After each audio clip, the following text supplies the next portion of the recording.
Hello বন্ধুরা, জ্ঞানজ্যোতি coaching সেন্টারের পক্ষ থেকে তোমাদের সকলকে জানাই আরও একবার স্বাগত। আজকে আমি তোমাদের সঙ্গে যে বিষয়টি নিয়ে আলোচনা করব সেটি হচ্ছে হরপ্পা সভ্যতার নগর পরিকল্পনা।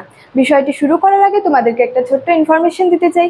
তোমরা যারা আমাদের কোচিং সেন্টারে এখনও যুক্ত হওনি কিংবা যুক্ত হতে চাইছো, তারা উপরে দুটি নাম্বার দেখতে পাচ্ছ, 6295916282 এবং 7076398606।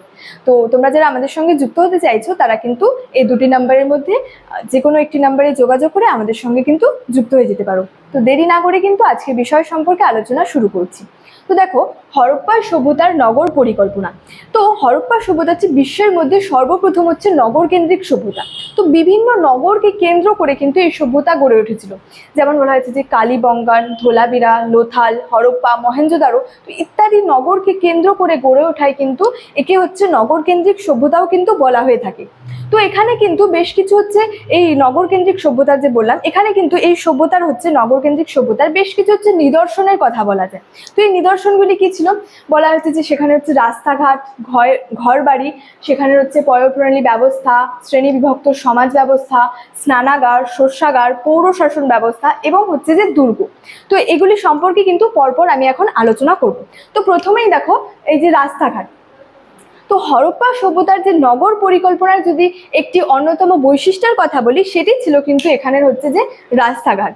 তো এই রাস্তাঘাটগুলি কিন্তু যথেষ্ট বড় ছিল। সেখানে হরপ্পা সভ্যতার যে রাস্তাঘাটগুলি কিন্তু যথেষ্ট বড় ছিল এবং বলা হয়েছে এই রাস্তাগুলি কিন্তু উত্তর, দক্ষিণ এবং পূর্ব পশ্চিমে কিন্তু সমকোণে কিন্তু যুক্ত ছিল। অর্থাৎ বলা হয়েছে যে হরপ্পা সভ্যতায় যে সমস্ত রাস্তাঘাটের আর কি সন্ধান পাওয়া গেছে সেগুলি কিন্তু সমকোণে পরিবেষ্টিত ছিল এবং প্রধান যে রাস্তাগুলি ছিল সেগুলি হচ্ছে 9 থেকে 34 ফুট পর্যন্ত কিন্তু চওড়া ছিল এবং প্রতিটি আর কি সেখানে যে প্রধান রাস্তাগুলির পাশে কিন্তু যে ল্যাম্প পোস্ট কিন্তু থাকতো এবং বলা হয়েছে যে ছোট ছোট যে রাস্তাগুলি ছিল সেগুলি কিন্তু বড় রাস্তার সঙ্গে কিন্তু সমকোণে আর কি মিলিত হতো। সেখানে যে ছোট ছোট রাস্তাগুলি ছিল সেগুলি কিন্তু সেখানে যে বড় রাস্তাগুলির সঙ্গে সমকোণে কিন্তু যুক্ত কিন্তু হতো। নেক্সট বলছে হচ্ছে ঘর বাড়ি। দেখো, হরপ্পা সভ্যতায় কিন্তু বাড়িঘর তৈরির ক্ষেত্রে সেখানে কিন্তু ইটের ব্যবহার লক্ষ্য করা গিয়েছিল এবং বলা হয়েছে যে হরপ্পা সভ্যতায় কিন্তু দু ধরনের ইট কিন্তু ব্যবহার করা হতো। একটা হচ্ছে রোদে পোড়ানো ইট, একটা হচ্ছে আগুনে পোড়ানো ইট। তো এই দু ধরনের ইটের ব্যবহার কিন্তু হরপ্পা সভ্যতায় কিন্তু বলা হয়েছে, এই দু ধরনের ইটের ব্যবহারের কথা কিন্তু বলা হয়েছে। এবং যদি বলি সেখানে যে বাড়িগুলি যে তৈরি হতো, সেখানের বাড়িঘরগুলি কিন্তু তৈরির ক্ষেত্রে কিন্তু একই মাপের কিন্তু ইট ব্যবহার হতো। অর্থাৎ বাড়িঘরগুলি তৈরির ক্ষেত্রে একই মাপের ইট কিন্তু ব্যবহার করা হতো এবং সেখানের বাড়িঘরগুলি যদি কথা বলি, বাড়িগুলি কিন্তু একতলা, দোতলা, তিনতলা কিন্তু তিনতলার বাড়িরও কিন্তু অস্তিত্ব পাওয়া গেছে এবং এর পাশাপাশি কিন্তু ছোট ও মাঝারি ধরনের ঘরেরও কিন্তু অস্তিত্ব পাওয়া গেছে। তো এর থেকেই অনুমান করা যায় যে এই যে বড় বাড়িগুলি ছিল এগুলিতে হচ্ছে উঁচু শ্রেণীর মানুষেরা বসবাস করত এবং যে ছোট ও যে মাঝারি ধরনের যে বাড়িগুলি ছিল এগুলিতে হচ্ছে নিম্ন শ্রেণীর মানুষেরা কিন্তু বসবাস করত। তো এর থেকেই বোঝা যায় যে হরপ্পা সভ্যতায় কিন্তু শ্রেণী বৈষম্য ছিল এবং সেখানে হচ্ছে প্রতিটি বাড়িতে উঠান থাকতো, নিজস্ব কূপ থাকতো, স্নানাগার থাকতো, সেখানে হচ্ছে যে উন্নত যে পয়ঃপ্রণালী ব্যবস্থা কিন্তু থাকতো। তো এই সম্পর্কে ডিডি কোশাম্বী আর কি বলেছেন যে হরপ্পা সভ্যতায় যে এত উন্নত মানের যে পয়ঃপ্রণালী ব্যবস্থা ছিল, এই কারণেই কিন্তু হরপ্পা সভ্যতাকে মেসোপটেমিয়া সভ্যতা থেকে কিন্তু পৃথক বলা কিন্তু চলে। নেক্সট দেখো, বলছে হচ্ছে যে পয়ঃপ্রণালী ব্যবস্থা। তো এই যে হরপ্পা সভ্যতার কিন্তু যে যথেষ্ট আর কি উন্নত মানের কিন্তু পয়ঃপ্রণালী ব্যবস্থা ছিল। অর্থাৎ হরপ্পা সভ্যতার যে পয়ঃপ্রণালী ব্যবস্থা ছিল সেটি কিন্তু যথেষ্ট উন্নত মানের ছিল এবং সেখানে হচ্ছে প্রতিটি বাড়ির জল বের হওয়ার জন্য সেখানে হচ্ছে নালী ছিল এবং এই নালী কিন্তু পোড়া ইটের কিন্তু তৈরি ছিল এবং বলা হয়েছে যে এই যে নালী পথে জল নির্গত হয়ে কিন্তু রাস্তার যে পয়ঃপ্রণালীতে কিন্তু পড়তো এবং বলা হয়েছে যে রাস্তার পাশে কিন্তু গর্ত করে সেখানে কিন্তু নর্দমা তৈরি করা হতো এবং এই যে নর্দমাগুলি যে তৈরি করা হতো, এই নর্দমাগুলি কিন্তু পাথরের ঢাকনা দিয়ে আর কি চাপা দেওয়া থাকতো এবং সেখানে বলা হয়েছে যে জল দ্বারা যে বাহিত যে আবর্জনাগুলি ছিল সেগুলিকে আটকাবার জন্যও কিন্তু সেখানে কিন্তু বিশেষ বিশেষ ধরনের কিন্তু ব্যবস্থাও ছিল।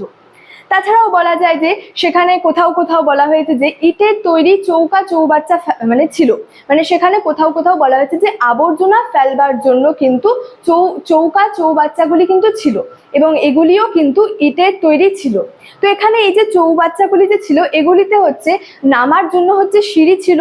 তো সেই সিঁড়ি থেকেই মানে সিঁড়িটা দেখেই আর কি অনুমান করা হয়েছে যে এগুলিকে হচ্ছে পরিষ্কার করার জন্য সেখানে কিন্তু নাগরিক বন্দোবস্তও কিন্তু ছিল।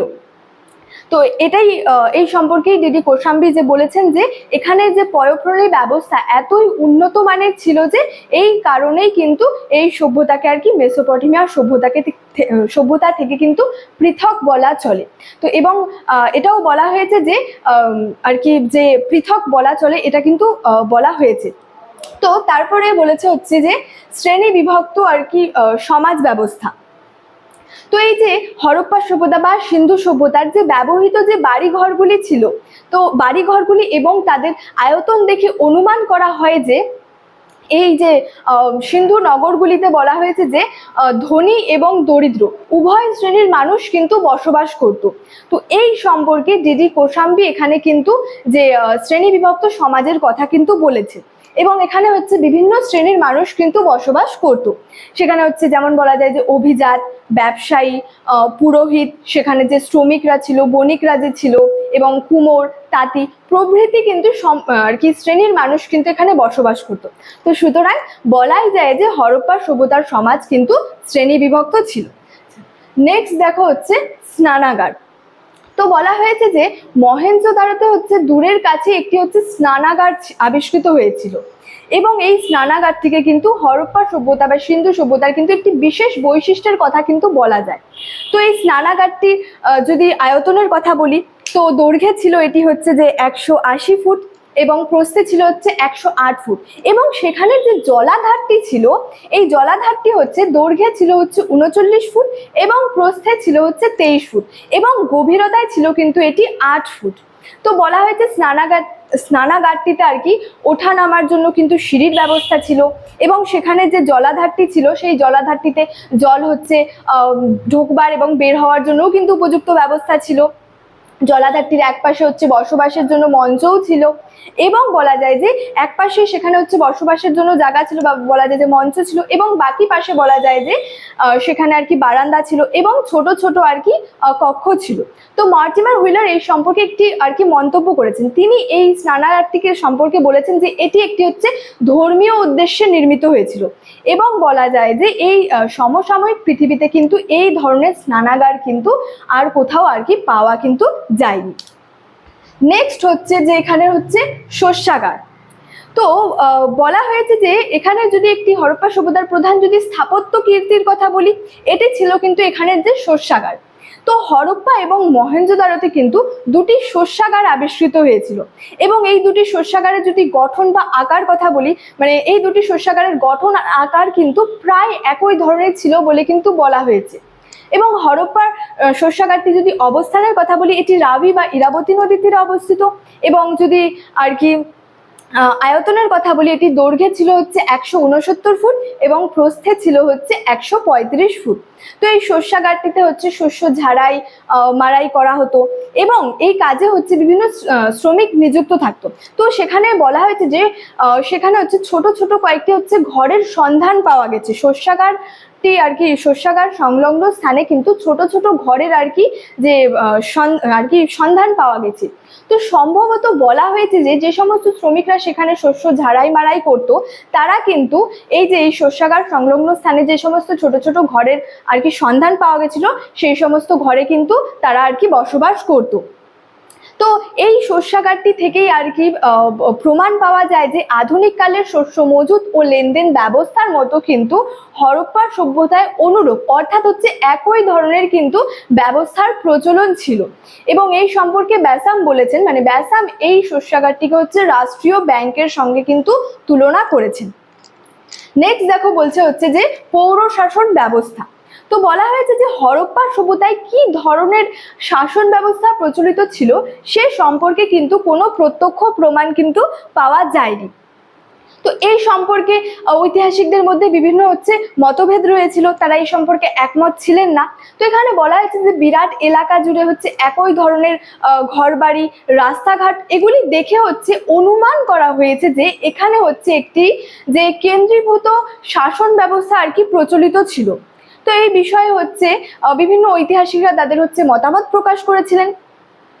তো ঐতিহাসিক এস.কে. সরস্বতী এর সম্পর্কে বলেছিলেন যে এই যে হরপ্পার নগরগুলির সংগঠন দেখে মনে করা হয়েছিল বা অনুমান করা হয়েছিল যে এখানে একটি আর কি কেন্দ্রীভূত প্রশাসন কিন্তু ছিল, এবং বলা হয়েছে যে এই যেখানে যে কেন্দ্রীভূত প্রশাসন ছিল এই প্রশাসনই কিন্তু যে জনগণের আর কি জীবন কিন্তু নিয়ন্ত্রণ করত। এবং এই সম্পর্কে ডি.ডি. কোশাম্বী বলেছেন যে রাজতন্ত্র বা প্রজাতন্ত্র যাই হোক না কেন এখানে এক প্রকারের কেন্দ্রীয় শক্তি ছিল, না হলে কিন্তু এই যে এত উন্নত এত যে পরিকল্পিত আর কি নাগরিক সভ্যতার বিকাশ কিন্তু এখানে সম্ভব হতো না। মানে ডি.ডি. কোশাম্বীর মতে এখানে একটি কেন্দ্রীয় শক্তি ছিল, না হলে এই যে এত উন্নত এত পরিকল্পিত যে নাগরিক সভ্যতার বিকাশ এখানে কিন্তু আর কি সম্ভব হতো না। তো অনেকের মতে এখানে আবার বলা হয়েছে যে ধর্মাশ্রয়ী শাসন ব্যবস্থা প্রচলিত ছিল। তো বিভিন্ন ঐতিহাসিক কিন্তু তাদের বিভিন্ন যে মতামত কিন্তু প্রকাশ করেছিলেন। আচ্ছা দেখো, লাস্টে বলেছে যে দুর্গ। তো হরপ্পা সভ্যতার যে নগর পরিকল্পনার যদি একটি অন্যতম বৈশিষ্ট্যের কথা বলি সেটি ছিল এখানের দুর্গ। এবং বলা হয়েছে এই যে হরপ্পা সভ্যতার এলাকাগুলি ছিল এই এলাকাগুলিকে কিন্তু দুটি ভাগে ভাগ করা হয়েছিল, একটি উঁচু এলাকা এবং একটি বলা হয়েছে যে নিচু এলাকা। তো এই যে উঁচু এলাকাগুলি যে ছিল এই উঁচু এলাকাগুলি সিটাডেল নামে পরিচিত। এবং বলা হয়েছে এই যে সিটাডেল এলাকা বা যে উঁচু এলাকাগুলি কিন্তু চারপাশ দিয়ে কিন্তু প্রাচীর দিয়ে ঘেরা থাকতো, এবং এই প্রাচীরগুলি কিন্তু পোড়া ইটের তৈরি ছিল। এবং এই যে সিটাডেল এলাকাটির চারপাশ দিয়ে প্রাচীর দিয়ে ঘেরা থাকতো, তো এখানেই বলা হয়েছে যে থাকতো নগরের দুর্গ। এবং সিটাডেল এলাকাটি যে চারপাশ দিয়ে প্রাচীর দিয়ে ঘেরা থাকতো এর কোণে কোণে বড় বড় বলা হয়েছে যে গম্বুজ থাকতো, এবং বলা যায় যে এই গম্বুজগুলিও যে পোড়া ইটের কিন্তু তৈরি ছিল। এবং আমি প্রথমে বললাম যে হরপ্পা সভ্যতার যে এলাকাগুলি এগুলিকে দুটি ভাগে ভাগ করা হতো, একটি উঁচু এলাকা এবং একটি নিচু এলাকা। উঁচু এলাকাগুলি যে সিটাডেল নামে পরিচিত। তো এই যে সিটাডেল এলাকা বা যে উঁচু এলাকায় কিন্তু যে শাসক শ্রেণীর আর কি লোকেরা বা শাসক শ্রেণীর মানুষেরা কিন্তু বসবাস করত, এবং যে নিচু এলাকা ছিল এই নিচু এলাকায় সাধারণ মানুষেরা কিন্তু বসবাস করত। তো স্টুডেন্ট, এই ছিল আজকে আমার হরপ্পা সভ্যতার নগর পরিকল্পনা সম্পর্কে আলোচনার বিষয়। ভিডিওটি ভালো লাগলে লাইক, কমেন্ট এবং বন্ধুদের সঙ্গে শেয়ার করে দিও। দেখা হচ্ছে তোমাদের সঙ্গে পরবর্তী ভিডিওতে। ততক্ষণের জন্য ভালো থেকো, সুস্থ থেকো।